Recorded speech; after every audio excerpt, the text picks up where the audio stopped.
Quando abri a porta do nosso apartamento em Lisboa naquela tarde cinzenta, o meu coração parou. Lá estava Miguel, o meu marido há 8 anos, entrelaçado nos braços de um homem mais jovem no sofá da sala, o mesmo onde tínhamos planeado o nosso futuro juntos. O ar pareceu congelar, os sons da rua lá embaixo desapareceram e só restou o eco do meu próprio pulso acelerado. Miguel afastou-se rapidamente, o rosto pálido de choque, enquanto o estranho se levantou apressado, murmurando desculpas confusas antes de sair pela porta como se fugisse de um incêndio. Eu fiquei ali, imóvel, com as chaves ainda na mão, sentindo o mundo que construíra com tanto esforço desabar num instante. Não gritei. Não atirei nada. Em vez disso, uma calma estranha tomou conta de mim, como se o choque tivesse congelado todas as emoções. Miguel aproximou-se, os olhos cheios de lágrimas, e começou a falar depressa, palavras atropeladas sobre um erro, sobre stress no trabalho, sobre como aquilo não significava nada. Eu ouvi, mas não escutei realmente. A minha mente viajava para trás, para o dia em que nos conhecemos em Porto, durante uma festa na universidade, quando ele me sorriu pela primeira vez e eu soube que a minha vida mudaria. Éramos jovens, cheios de sonhos, e Portugal parecia o lugar perfeito para dois homens construírem algo sólido depois da legalização do casamento gay em 2010.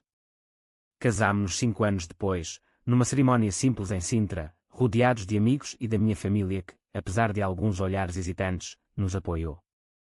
A mãe dele, porém, sempre fora mais reservada, vinda de uma aldeia conservadora perto do Douro.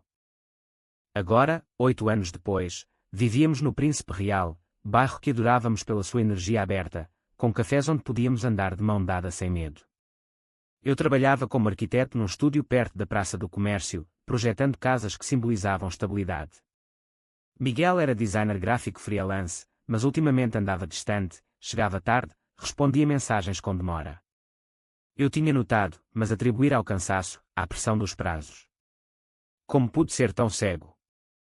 A dor subiu devagar, transformando-se em algo mais frio, mais calculado. Não era só raiva. Era a percepção de que o nosso casamento gay em Portugal, que tantos viam como exemplo de progresso, escondia rachaduras profundas.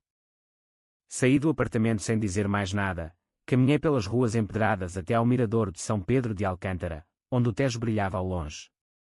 O vento frio batia-me no rosto e eu pensei nos nossos amigos, Luís, o meu melhor amigo desde a faculdade, que sempre nos invejava o casal perfeito, e Ana, a irmã dele que nos ajudara na decoração da casa.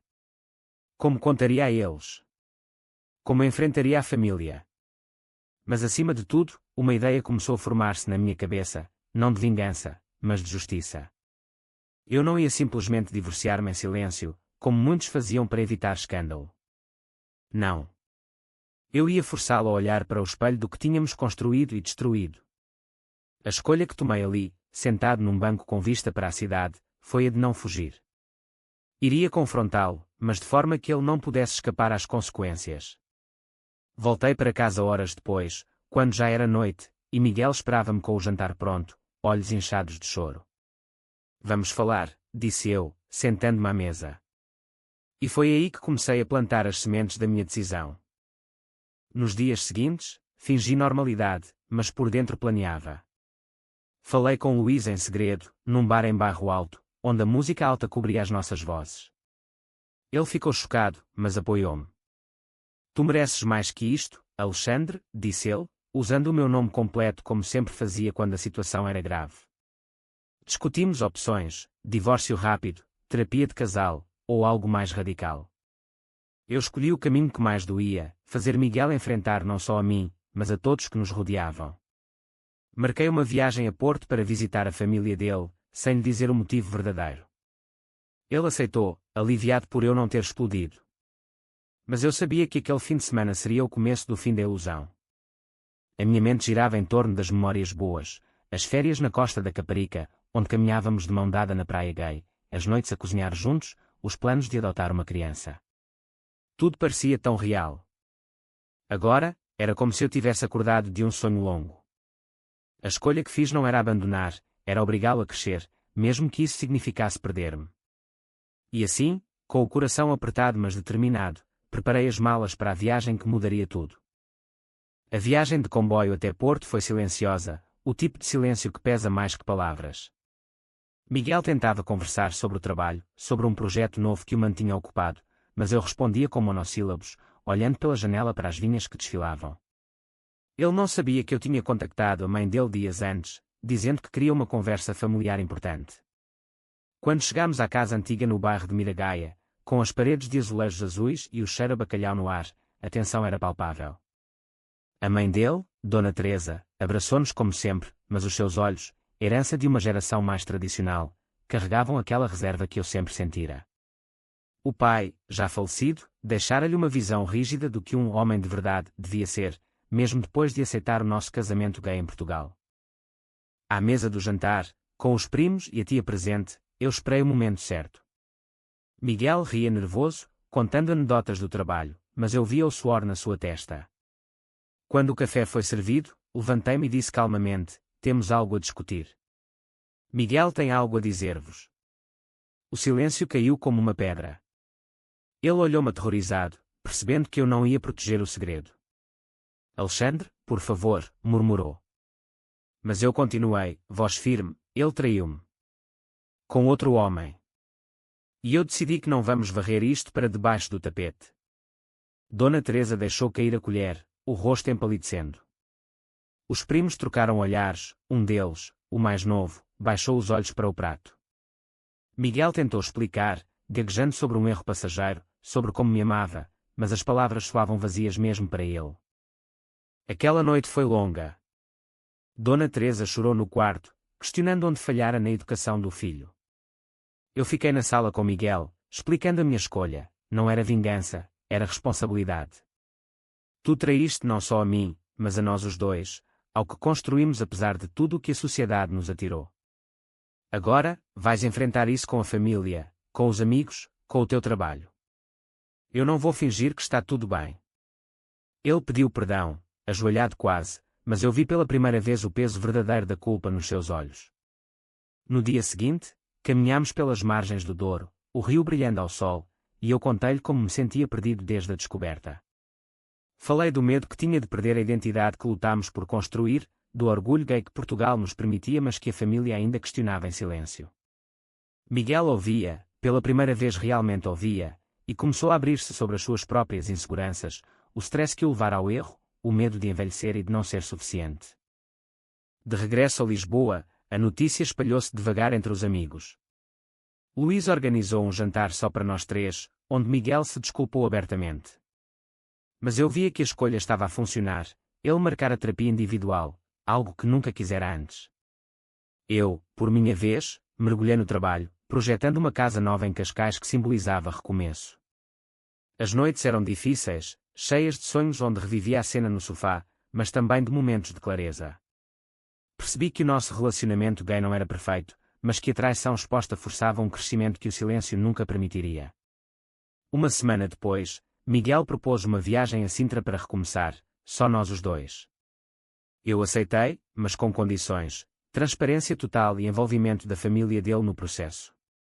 O comboio subia as montanhas, e pela primeira vez em semanas, senti uma faísca de esperança misturada com dor. A minha decisão não era fácil, mas estava a obrigá-lo a ver o homem que eu sempre fora, não o marido invisível. Em Sintra, o Palácio de Pena erguia-se como um conto de fadas contra o céu azul, mas o nosso passeio era tudo menos mágico.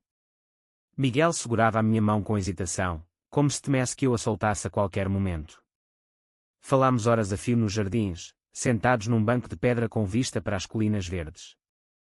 Ele confessou detalhes que eu não queria ouvir, mas que precisava de saber. O affaire começara há 3 meses, durante um projeto freelance que o levara a noites longas no Bairro Alto. O outro homem era mais novo, sem responsabilidades, e Miguel admitiu ter procurado nele a excitação que o nosso dia-a-dia perdera. Eu tinha medo de te perder, mas acabei por te afastar, disse ele, voz embargada.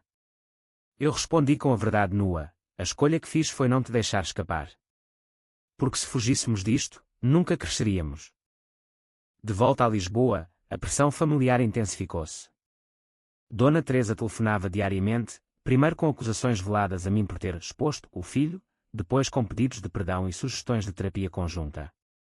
Eu aceitei um almoço com ela no Príncipe Real, num restaurante acolhedor onde o aroma a pastéis de nata misturava-se com conversas sinceras.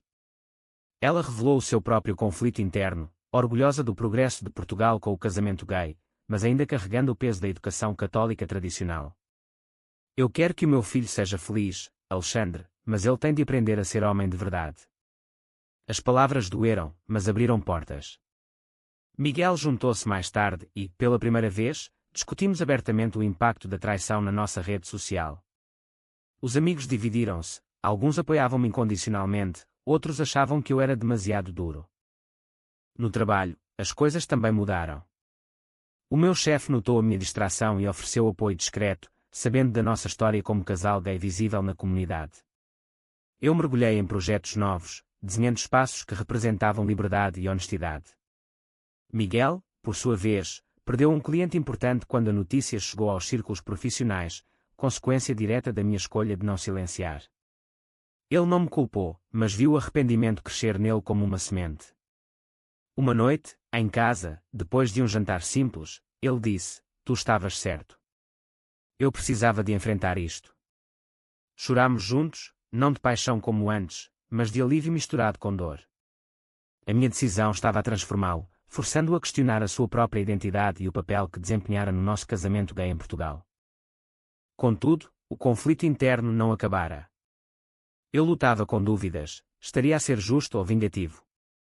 Passei noites em claro, caminhando pelas ruas iluminadas do Chiado, refletindo sobre o que o amor significava depois da traição. Luís encontrou-me num café e ouviu tudo, lembrando-me que o crescimento vinha com sacrifício. "Tu não estás a destruí-lo, estás a salvá-lo de si mesmo." Aquelas palavras deram-me força. Decidi então organizar uma reunião maior, convidando amigos próximos e até um primo de Miguel de Porto. A escolha evoluía, não bastava confrontar, era preciso construir um novo alicerce. O fim de semana aproximava-se e eu sentia o clímax aproximar-se, como uma onda prestes a quebrar. A reunião em casa foi o ponto alto da tensão. Amigos e família enchiam a sala, o sofá onde tudo começara agora testemunha de um novo capítulo. Miguel sentou-se ao meu lado, pálido mas firme, e eu comecei: "Estamos aqui porque a traição aconteceu, mas a escolha de não esconder mudou-nos." Um a um, falaram. Luís elogiou a minha coragem, Dona Teresa admitiu os seus preconceitos e prometeu apoio real. O primo de Miguel, mais conservador, questionou o casamento gay em si, mas acabou por reconhecer que o erro era de Miguel, não da orientação. A atmosfera era pesada, cheia de lágrimas e abraços hesitantes, mas honesta. Miguel tomou a palavra no final, voz trêmula: "Eu traí o homem que amo e a confiança que construímos apesar de tudo." Alexandre forçou-me a ver isso e eu agradeço-lhe. Aquela noite marcou um antes e depois. Voltámos a dormir na mesma cama, não como amantes passionais, mas como companheiros em reconstrução. Eu sentia o crescimento dentro de mim, a dor transformara-se em força, a dúvida em clareza. Fomos juntos à praia gay da Costa da Caparica num domingo ensolarado, caminhando de mão dada como antes, mas com uma maturidade nova. Miguel partilhou planos de mudar de carreira, algo menos estressante, e eu aceitei a ideia de terapia de casal. A sociedade portuguesa, com a sua mistura de progresso e resquícios conservadores, parecia menos intimidante agora. No entanto, o clímax ainda viria. Uma semana depois, durante um jantar com o grupo de amigos no Bairro Alto, um dos convidados, um colega de Miguel, mencionou a affaire de passagem, sem saber que todos sabiam. A tensão explodiu. Miguel defendeu-se publicamente, assumindo a culpa sem desculpas, e eu vi o respeito nos olhos dos outros. Foi o momento em que a minha escolha deu frutos. Ele não era mais um marido traidor escondido, mas um homem a enfrentar as consequências com dignidade. Eu, por minha vez, percebi que o amor não morrera, mas evoluíra. Voltámos para casa de táxi, o Tejo refletindo as luzes da cidade, e pela primeira vez em meses, beijámo-nos com ternura genuína. A jornada emocional atingia o pico. Eu refletia sobre os sacrifícios, perder a ilusão de perfeição, enfrentar julgamentos, mas ganhar uma versão mais autêntica de nós. Miguel mudara, tornando-se mais presente, mais comunicativo. A família em Porto telefonava com frequência, agora com apoio real Portugal, com as suas ruas históricas e mentalidade aberta, tornara-se palco da nossa transformação. Mas eu sabia que o caminho não acabara. Havia ainda decisões a tomar sobre o futuro, adotar, mudar de casa, talvez. A escolha inicial de confrontar em vez de silenciar provara ser o catalisador que ambos precisávamos. Os meses seguintes trouxeram uma rotina nova, mais honesta e profunda. Miguel e eu viajámos para o Algarve, passeando pelas praias desertas ao amanhecer, falando de sonhos adiados. Ele assumiu total responsabilidade no trabalho, pedindo desculpas aos colegas afetados pela minha decisão de não esconder. Eu completei o projeto em Cascais, uma casa que agora simbolizava não só estabilidade, mas resiliência. Os amigos notaram a mudança, o casal gay que inspirava outros agora era exemplo de superação. Dona Teresa visitou-nos em Lisboa, trazendo presentes e palavras de reconciliação, admitindo que a exposição forçada a ajudar a crescer também. No entanto, nem tudo era luz. Houve recaídas, noites em que a imagem do sofá voltava e eu questionava tudo. Mas Miguel estava lá, paciente, mostrando com atos o arrependimento. A terapia ajudou-nos a navegar os conflitos internos, o meu medo de ser insuficiente, o dele de perder a liberdade. A sociedade, com as suas opiniões divididas sobre relacionamentos gays, já não nos definia. Nós definíamos-nos. Uma tarde, no mirador onde eu tomara a decisão inicial, Miguel ajoelhou-se de novo, não para pedir perdão, mas para propor renovar os votos. Quero construir algo melhor, contigo. Eu aceitei, lágrimas nos olhos, sabendo que a escolha que fizera não destruíra, mas salvara o que restava. O crescimento era mútuo. Eu tornei-me mais assertivo no trabalho e na vida, ele mais empático e presente. A família expandiu-se com novos amigos da comunidade LGBT em Príncipe Real, Portugal, com a sua história de tolerância conquistada, parecia orgulhoso de nós. Mas a lição maior era interna, a traição exposta obrigara-nos a enfrentar verdades incômodas, transformando dor em força. Hoje, olhando para trás, vejo que a minha decisão não foi vingança, mas amor verdadeiro, o tipo que exige coragem. A nossa vida continuou, mais rica, mais real. E agora, pergunto-vos, a traição sempre destrói um casamento gay ou pode ser o catalisador para um amor mais forte e autêntico? Verdadeiro ou falso?